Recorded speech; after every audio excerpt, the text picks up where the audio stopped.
Pak Agus, Lemhanas saat ini kan sebagai Center of Excellence begitu ya. Tentunya harus didukung juga nih sama SDM-SDM-nya. Nah, sesuai dengan tujuan Pak Jokowi untuk menjadikan SDM unggul Indonesia maju, ini kemudian bagaimana menyatukan keduanya ini agar tercipta para kader pemimpin terbaik di bangsa ini? Ya, kita perlu untuk melihat dua ciri, ciri eksternal dan ciri internal. Ciri eksternal itu adalah bahwa perubahan akan selalu berjalan dan perubahan itu dinamis, bahkan dinamika itu begitu cepat. Gitu. Ke dalam SDM di dalam Lemhanas itu juga harus dibekali sebuah cara berpikir yang mampu lincah untuk mengimbangi kecepatan dinamika perubahan yang ada di lingkungan sekitar kita. Tantangannya di situ. Oleh karena itu juga sekarang Lemhanas selain juga konten substansi yang kita ajarkan juga metodologi untuk mendapatkan tujuan-tujuan dan hasil-hasil sampingan yang akan sangat bermanfaat, yaitu kita mengajarkan kepada peserta tentang cara berpikir.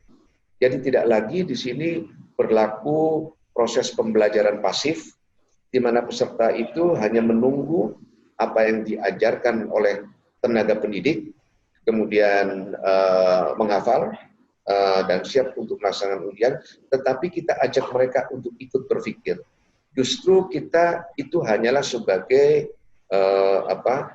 starter awal, sehingga nanti begitu kita lepas mereka, setelah mereka lulus dari Lemhanas, kemampuan itu akan melekat kepada mereka dan mereka mampu untuk mempunyai starter sendiri dan mampu untuk berpikir secara mandiri. Gitu.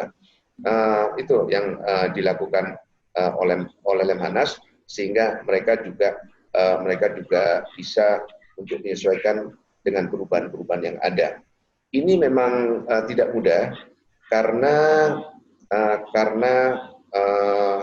bukankah bahwa cara berpikir kita secara tradisional itu cenderung untuk statis, karena juga kita lebih tertambat kepada masa lalu, kita melihat masa depan sebagai ketidakpastian, dan kultur kita itu tidak nyaman untuk melihat ketidakpastian. Oleh karena itu kita tidak pernah nyaman untuk melihat perubahan, karena perubahan akan mengandung ketidakpastian. Kita nyaman dengan kepastian yang sudah ada, yaitu hari ini dan masa lalu. Kalau hari ini dan masa lalu sudah memberikan kepastian, mengapa kita harus berubah untuk masuk ke dalam ketidakpastian? Baik, terakhir Pak Agus, pesan apa yang akan Anda sampaikan, yang ingin Anda sampaikan bagi para pemimpin di Indonesia atau bagi para kaum milenial yang nantinya akan menjadi kader-kader calon pemimpin di masa yang akan datang? Silahkan. Ya, saya melihat kita berada pada masa transisi. Transisi itu paling tidak ada beberapa bentuk dan lapis. Pertama adalah transisi politik, yang tadinya berasal dari sistem politik terpusat, katakanlah otoritarian,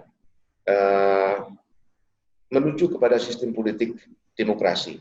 Tidak mudah, karena demokrasi itu bukan sesuatu hal yang bisa kita take for granted, sudah sesuai dengan ciri-ciri kita. Karena apa? Budaya kita bersifat paternalistik. Kita tidak terbiasa untuk hidup tanpa pemimpin. Nah, oleh karena itu, ketika kita memasuki demokrasi, kita menjadi gamang. Karena kita harus menjadi pemimpin untuk diri sendiri. Demokrasi mempersyaratkan individualitas yang bertanggung jawab. Kita harus bisa memimpin diri sendiri. Kita tidak terbiasa. Kita selalu mencari figur pemimpin.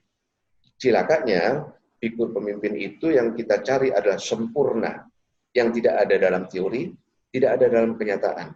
Lebih parah lagi, kita berharap figur pemimpin sempurna akan dilahirkan oleh proses demokratis. Tidak ada. Karena demokrasi tidak pernah menjanjikan untuk melahirkan pemimpin yang sempurna. Mengapa? Demokrasi bukan menjanjikan pemimpin yang sempurna, karena roh dari demokrasi itu adalah kedaulatan rakyat. Demokrasi hanya mencari pemimpin yang bisa disepakati oleh seluruh rakyat untuk mengatakan, saya membawakan sah aspirasi rakyat. Loh, mengapa begitu? Saya memenangkan Pilpres. Nah, jadi Pilpres itu bukan adu pinter. Pilpres itu bukan mencari pemimpin yang sempurna, kita terkecoh di situ. Lantas, kalau memang Pilpres dan pemilu itu tidak memberikan pemimpin yang sempurna, ngapain dong demokrasi itu? Demokrasi itu tetap di tangan kita, untuk tetap kita kontrol, terutama adalah berawal dari dan berakhir pada partai politik.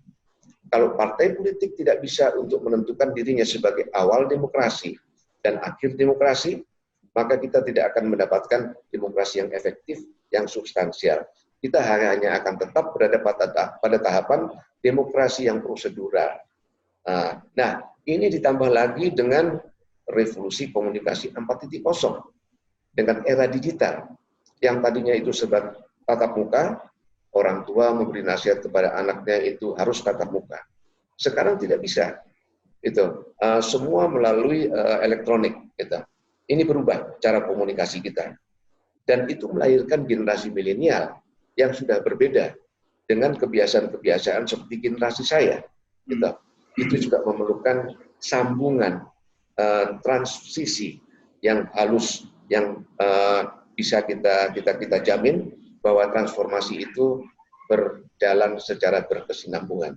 Dan kita dari generasi saya, generasi tua, wajib juga untuk mengantar, membersihkan pekerjaan rumah kita dari generasi-generasi saya, agar generasi saya itu bisa mentransfer kepada generasi milenial, sehingga mereka bisa mulai dengan sebuah awal yang bersih tanpa harus dibebani dengan sampah-sampah yang berasal dari generasi saya.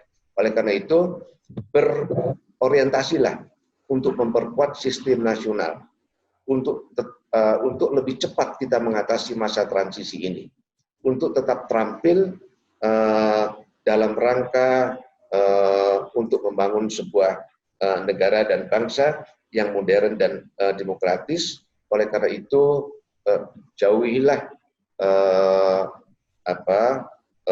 diskusi-diskusi, pembicaraan yang sebetulnya tidak substansial. Mari kita cepat untuk membangun sebuah sistem nasional agar kita bisa cepat untuk melampaui masa transisi ini.